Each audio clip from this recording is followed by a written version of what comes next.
How's it going, everybody? Welcome back to Lead Therapy. I wanted to give you some additional information about the breaking news that the Biden State Department bans the import of Russian ammo and firearms. And like I did in the first video, so I can get the information out to you guys quicker, I'm just going to read off of my tablet.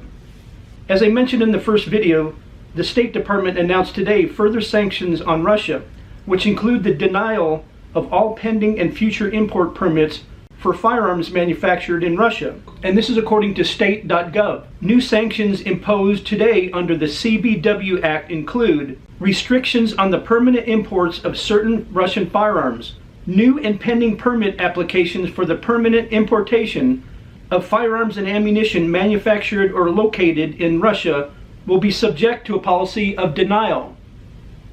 Additional Department of Commerce export restrictions on nuclear and missile-related goods and technology pursuant to the Export Control Reform Act of 2018.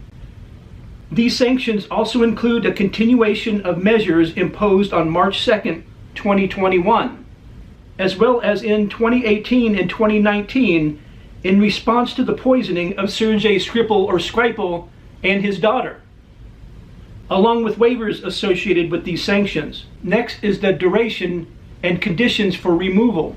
The latest sanctions on Russia pursuant to the CBW Act will take effect upon the publication of a Federal Register notice expected on September 7th, 2021, and they will remain in place for a maximum of 12 months. The sanctions can only be lifted after a 12-month period. If the executive branch determines and certifies to Congress that Russia has met several conditions described in the CBW Act, including providing reliable assurances that it will not use chemical weapons in violation of international law. Number 2, it is not making preparations to use chemical weapons in the future. Number 3, it's willing to allow international inspectors to verify those assurances. And number 4, it is making restitution to Mr. Navalny. I just mentioned a person, Mr. Navalny, and here's what they say about Mr. Navalny. Today, the Department of State and the Treasury also designated numerous individuals and entities, including operatives involved in the poisoning of Mr. Navalny, and entities that have developed Russia's chemical weapons capabilities.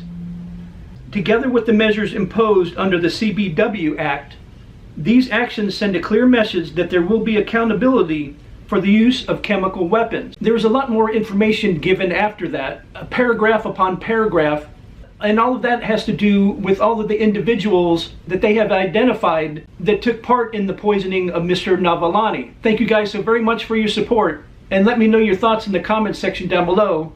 And as always, don't forget to like, share, and subscribe, and hit those post notifications, and I will see you in the next video.